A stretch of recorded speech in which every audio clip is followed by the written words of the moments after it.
the Author to Author podcast series with award-winning author Pamela R. Haynes. Welcome to the podcast. Dalgety Herbal Teas produce 100% natural high-quality organic teas using only the best ingredients. Available now from all major supermarkets, or please visit our website at dalgety.co. Dalgety Herbal Teas. Hello lovely listeners, it's Pamela R. Haynes here, award-winning author of Loving the Brothers. It is International Women's Day here, and also a year to the day since I started the Author to Author podcast. And what a year it has been so far.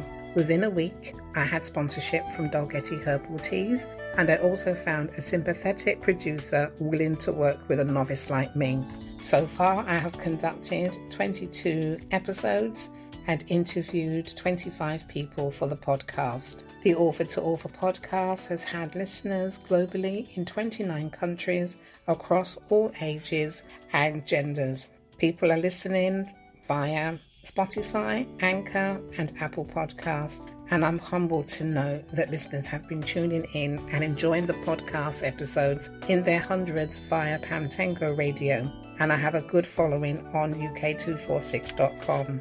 Getting the podcast on East London Radio at the start of the year has been such an achievement, and knowing that it's going out to St Bart's Hospital, Mile End Hospital, London Hospital and Newham Hospital radios really warms my heart. Getting the podcast on Amazon Music and Audible were the icing on the cake. But that again, getting the podcast on Amazon Music and Audible were definitely the icing on the proverbial cake just a few weeks ago. So the podcast is going from strength to strength, and I want to take the opportunity to thank everybody for their support. I have enough books here for at least 2 more seasons, but if you know a self-published author, or if you are a self-published author and you'd like to have a chat about your book and your book journey, then please reach out and contact me. And you can do so on Instagram at Loving the Brothers Author, or reach out to me and send me a message on Facebook, and my Facebook page is Loving the Brothers by Pamela R. Haynes. But that's enough about me. I have a delightful guest here. Her name is Francesca Blechner, and she will be talking about her book, Self-Care for Life in the City. See you on the other side. Francesca, welcome to the Author to Author podcast. Thank you so much for joining me this evening. And thank you for donating 2 copies of your book, which is called Self-Care for Life in the City. And my first question to you is, why now? Why did you decide to write now?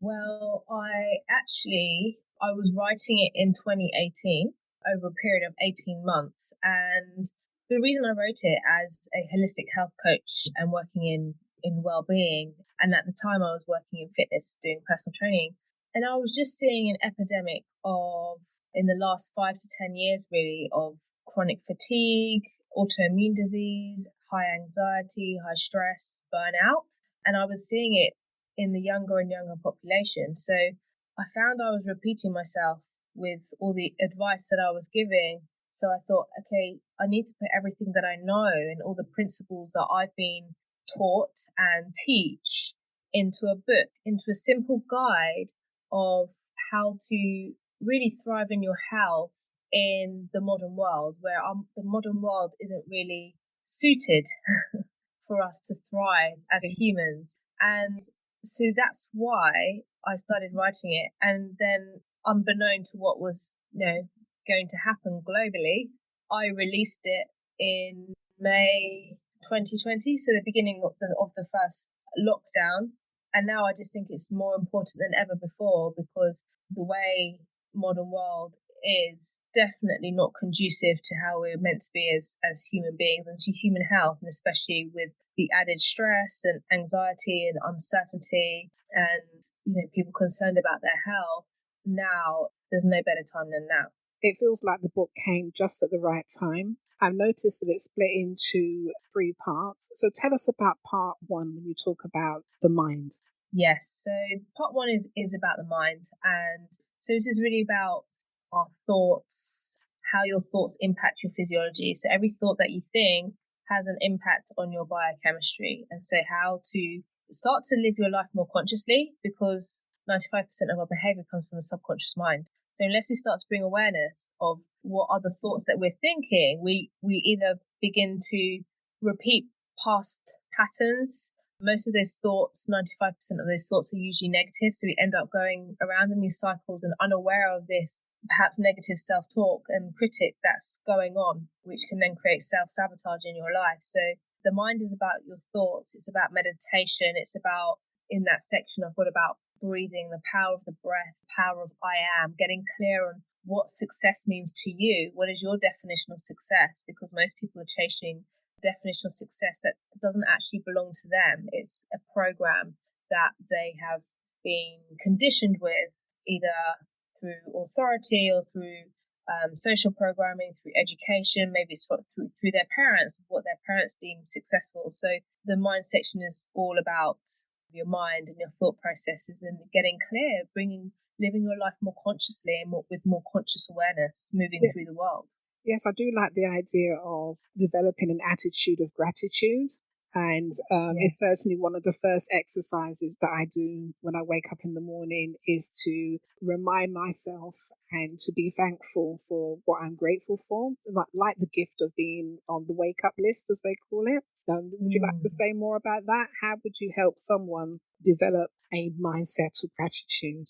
Gratitude is such a beautiful practice, and I have noticed sometimes when I slip in and out of it. I've been doing gratitude practices for years, and I've got journals full in my daily lists of gratitudes, and actually to look back on it and reflect is really beautiful. But there also have been periods of times where I have got, my head slipped my mind.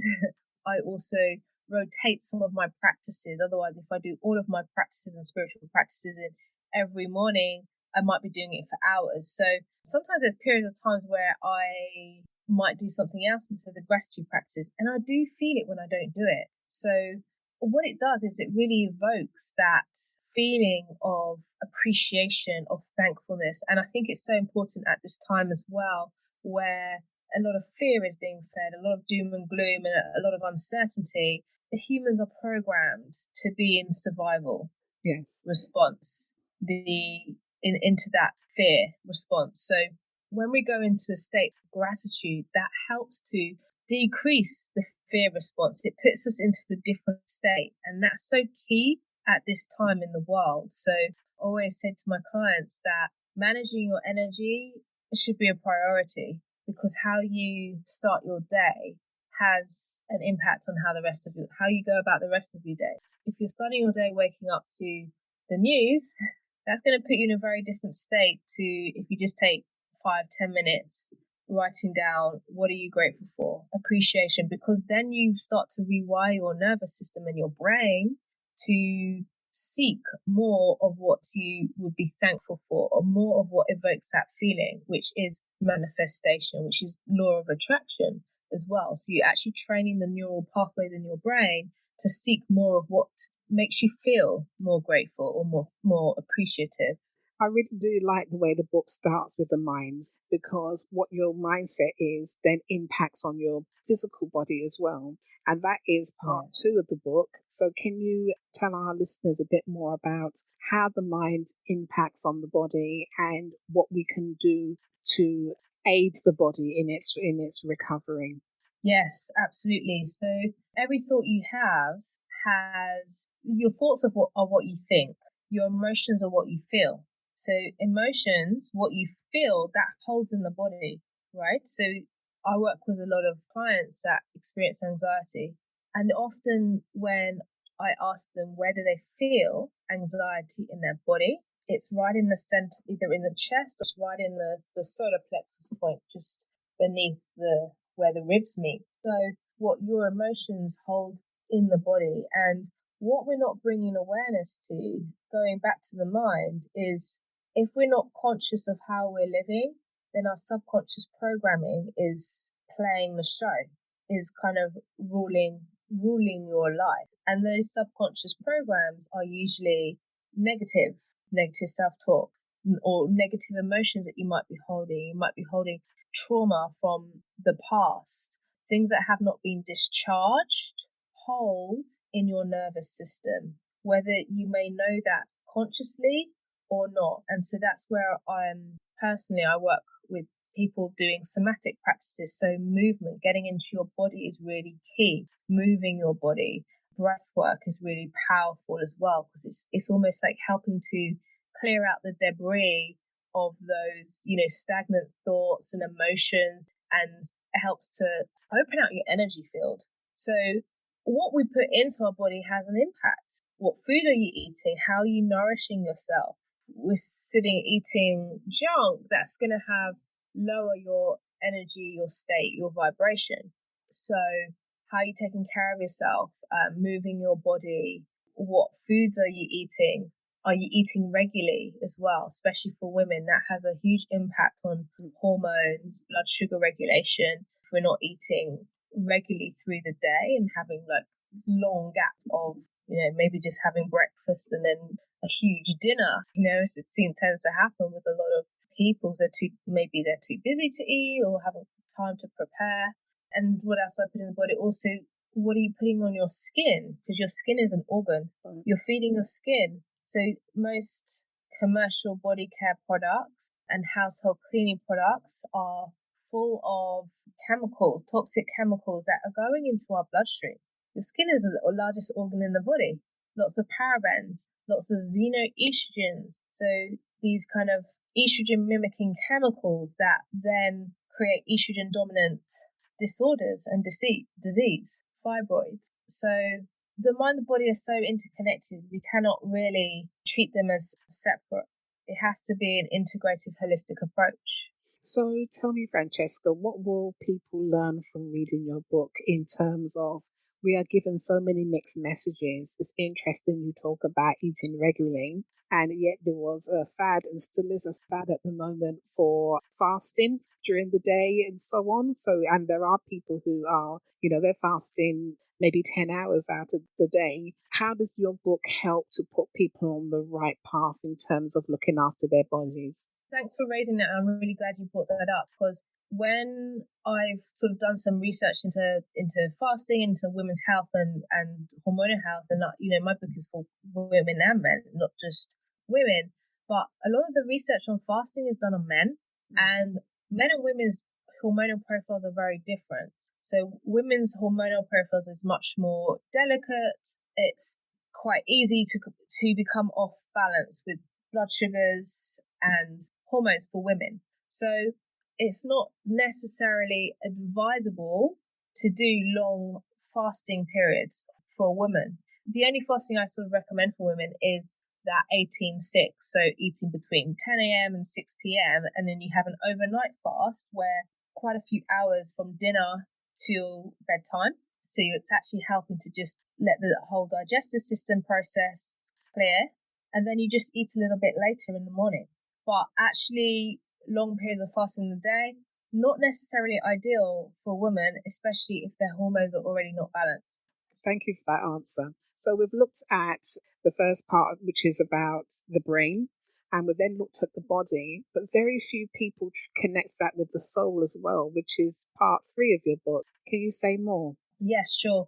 And actually, I just wanted to add in answer to that, the past question as well with my book, what they would learn is my philosophy is always about going back to basics and keeping it simple. Most people are already in a state of overwhelm, burnout, fatigue. So it's really about returning back to nature and the principles of natural health. Move the body, clean water, where's your produce coming from, tapping into your breath, mindset, your thoughts, and living with purpose. And so the soul section is about more of your creativity, your self-love, dream building, vision building, and letting go as well. The art of letting go. I have a chapter on that. Letting go of what's not serving you anymore. Step into more expansion of your soul and bring everything together. Mind, body, soul, holistic approach, a completely integrative approach. Before I came on the call, I was talking to a woman about creating a morning and evening routine for her children. just needed some support around how to organise bedtime and have a successful bedtime and put the children down by 7 o'clock. And it's interesting that looking through your book, you talk about creating a morning and an evening ritual. What kind of activities would those routines involve? So a morning ritual, I always say, going back to your previous question, is how you set your energy sets you up for the rest of the day. So how you start your day sets you up for the rest of the day. It's really, really important. And especially in the last 2 years, I know I keep going back to that, but I've had to up my own practices just to stay centered and grounded, because your inner world reflects your outer world. So what we experience out there is also a reflection of what we're experiencing internally. So the more grounded and centered we become, then our external worlds shift. We serve then from a more centered place. So that totally transforms how you show up in your relationships, how you show up with your family, how you show up in business, how you show up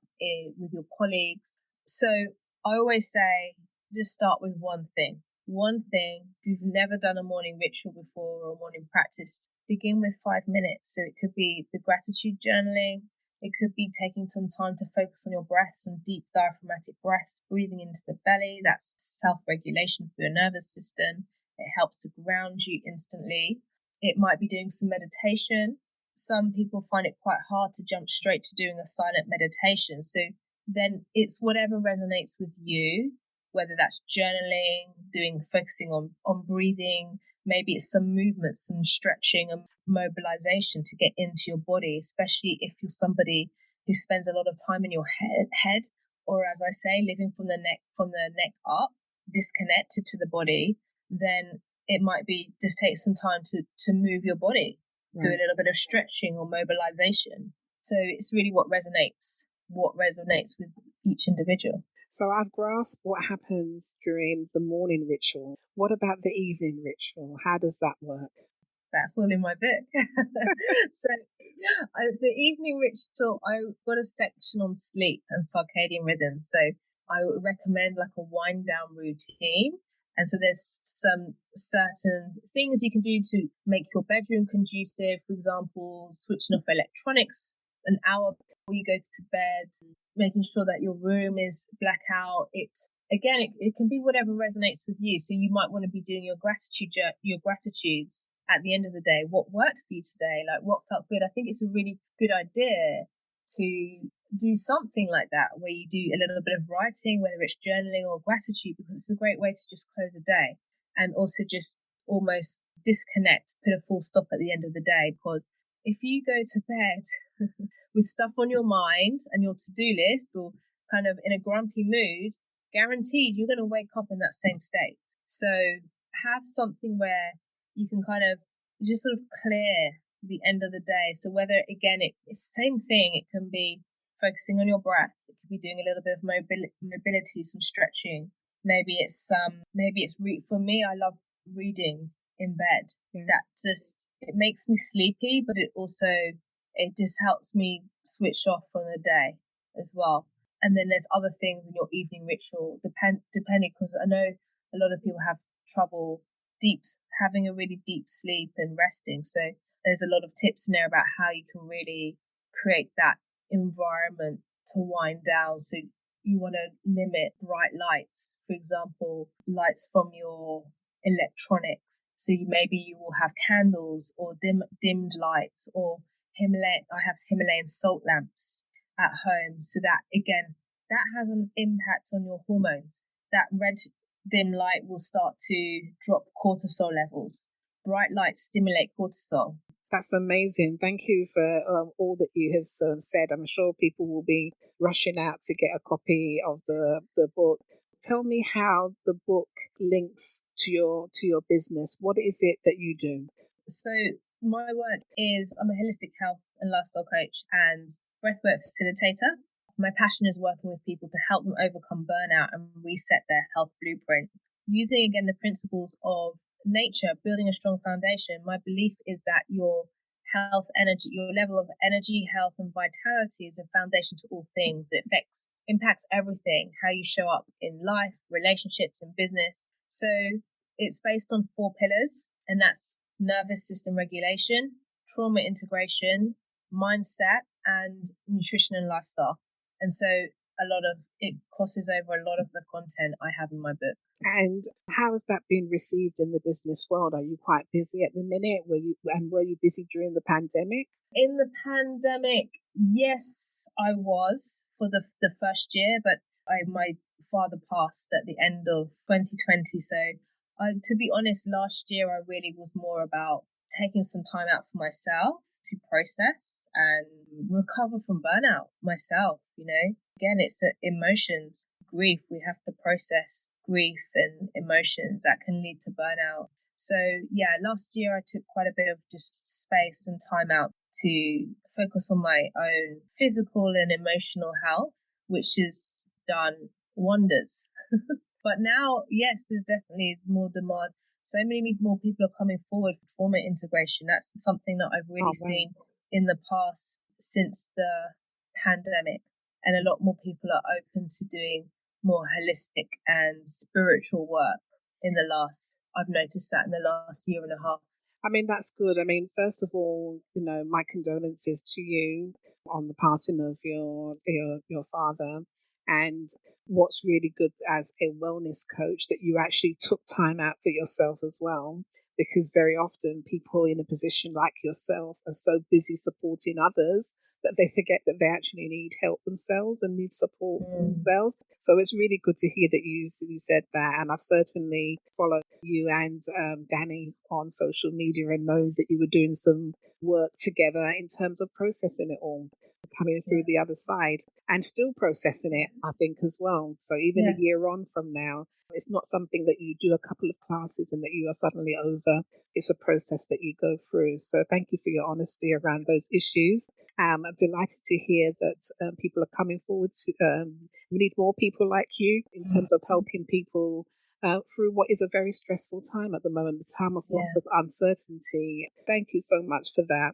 I'm really passionate as well about you got to walk your talk. Everything I teach and mentor my clients, I do myself. So I take time to, as I was saying, I've upped my own practices to make sure I'm grounded, especially if I'm serving clients. One of my core values is working with integrity. And so that means that I have to make sure my cup is full first before I show up. And that's fundamental. Otherwise, I'm out of integrity, and that's going against myself and my own values. Oh yeah, 100% agree with you around that. And there are people who are practicing when they have major flaws themselves. They actually need support themselves. And you don't want to be passing on that kind of energy to the clients and the people that you work with. But let's know a little bit more about you. Where in the world are you from? I'm from London, and I have just moved to North London, border of North London, Hertfordshire, actually. So just edging towards the countryside a bit more. And where do your family hail from? My mum's grown up in the UK. She's from Jamaica originally, and my dad is English. That's excellent. And if you had the opportunity to travel anywhere in the world and money was no object, where would you go to? Well, do you know what? I'm actually traveling next month for the first time in a few years, and I'm going to Costa Rica, and I'm really have been wanting to go there for years. So I'm going to go with that. There's loads of places I want to travel to, but I'm super, super grateful that I'm able to get there. Why Costa Rica, and what kind of holiday are you hoping for? Well, I have somebody I know who's another facilitator. She is supporting someone she knows who's running a retreat there. So I'm planned to go on that. And I just think going back to that, sort of taking some time and some space, is needing to have a reset myself and just be in nature, sun. I don't want for much. I just want to be in nature, sunshine, heat, and nice, good local organic food.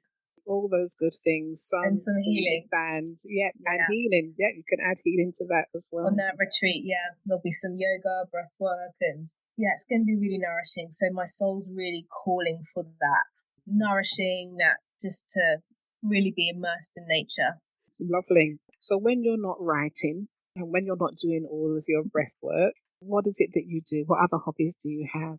Oh, I love cooking. I love trying out new recipes. I used to do a lot of capoeira back in the day. I would say capoeira is the Brazilian martial arts dance.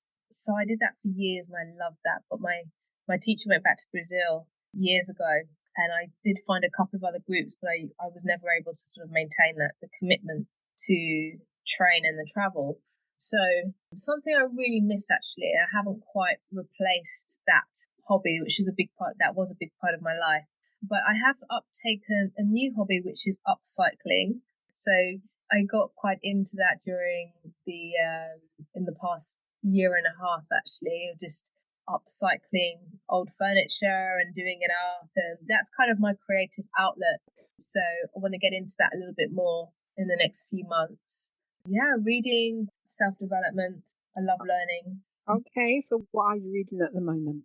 I am reading, it's called Thus Spoke the Plants, and it's about plants and their consciousness and the new science of plants and consciousness. So I'm quite early into the book. I'm not that far in, but it's pretty fascinating. Can you tell us the title again? Thus Spoke the Plants. The next question I had to ask you is, can you tell us anything more about what your other projects are likely to be? Is there another book coming, a part two to self-care life for life in the city? Is there a sequel? Nothing solid as yet, but I have a feeling there might be something being birthed in the future. I've had quite a few people around me who say, you're going to write another book, you're going to write another book. A few like energy guides and healers who said that. And I am starting to feel it coming. I'm not sure what it will be about yet, but yeah, I think there will be, but I don't know what it is yet. I just have a feeling that there is. So what our listeners don't know, I did mention Danny Blechner earlier. She's your sister. Is she your older sister, younger sister, baby sister? She's my middle sister. Right. I've got another older sister as well. Okay. Because she's older. So she published your book. She's Conscious Dreams Publishing. What was it like working with your sister? It was great actually. She's like my number one fan. So it was brilliant. I think she had to put some boundaries in terms of not asking her work questions and texting her work questions late at night or when it was her off time. So I had to learn to respect that. But actually it was great fun. I loved the process. Absolutely loved the process. It's brilliant and exciting. And how long did it take from an idea until when you were actually holding your first proof in your hands? About 18 months. Right. That's a relatively short period of time then to turn that book around. Oh, is it? Okay, I thought it was quite long actually, because I had a bit of a block for a few months. So actually, I would say it was about 20 months. If you had to give a piece of advice to an aspiring author, I'd say the best advice I had from Danny was to kind of start from the back. What would the blurb? And that's how I did it. And then write the content. What are you going to include? What do you want the book to cover? Who's your reader? Get clear on like who your reader is. And then from there, once I had that framework, then the rest just kind of just came. Have an idea of what the blurb might look like, and then work back from there. Sounds like really sound advice. Yes. Francesca, what 3 words describe you? I'd say grounded is a word that a lot of people tend to describe me with. Grounded, ambitious, and creative. That's wonderful. And how can people, now they've had a taster of the book? The best, if you're in the UK, the best way to get the book is directly through the author, because it supports the author, which is on my website, holisticbodylife.com, and that's WHOLITIC bodylife.com. And then if you are outside of the UK, you can get from most book depositories, so on Amazon, on Tree, Barnes and Noble, Foyles, so most of those outlets on the internet. That's fantastic. Are you on social media?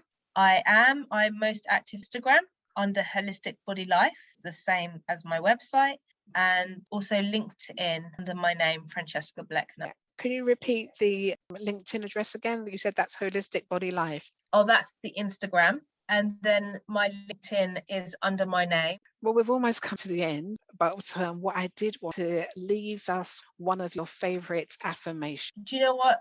The affirmation that comes to mind right now, which is so key to the world and where it is right now, is I am safe. Because when you say I am safe, that begins to send a message to the nervous, and it just brings you back into your body and back to the ground and back to the sense of I'm safe. Because right now, the majority of the world are walking around in fight and flight and survival, not surprisingly. And that's why I say I have to piece my practices myself as well. Because there's a lot of craziness out there. So you have to bring yourself back to center. I'm safe. I'm safe. I have control of my inner world and my experience. Love that, Frances. It reminded me of Maslow's hierarchy. And right at the bottom, the very first fundamental element of that is safety, feeling safe. So it's good to hear you go right the way back to basic. And something as simple as just want to be safe is a basic human being. So thank you for that. And I like the idea. You say it out loud. You're sending that message as well. I really love that. Francesca, it has been delightful for podcast this evening. Thank you so much for your time. And I wish you all the best on your holidays in Costa Rica. Come back to us. Don't stay too long. Thank you. Thanks so much for having me. It's been an absolute pleasure and to speak with you as a host. Bye for now. Bye-bye. I hope you enjoyed listening to the interview with Francesca Blechner. It's competition time now. Francesca mentioned that she was about to go travelling. Which country was she travelling to? Taking part in the competition couldn't be easier. Just reach out to me on Instagram at Loving the Brothers Author and DM me with the correct answer. Or reach out to me on Facebook at Loving the Brothers Author by Pamela R. Haynes and leave me a message there. Good luck and bye for now. Please join Pamela R. Haynes for another Author to Author podcast coming soon.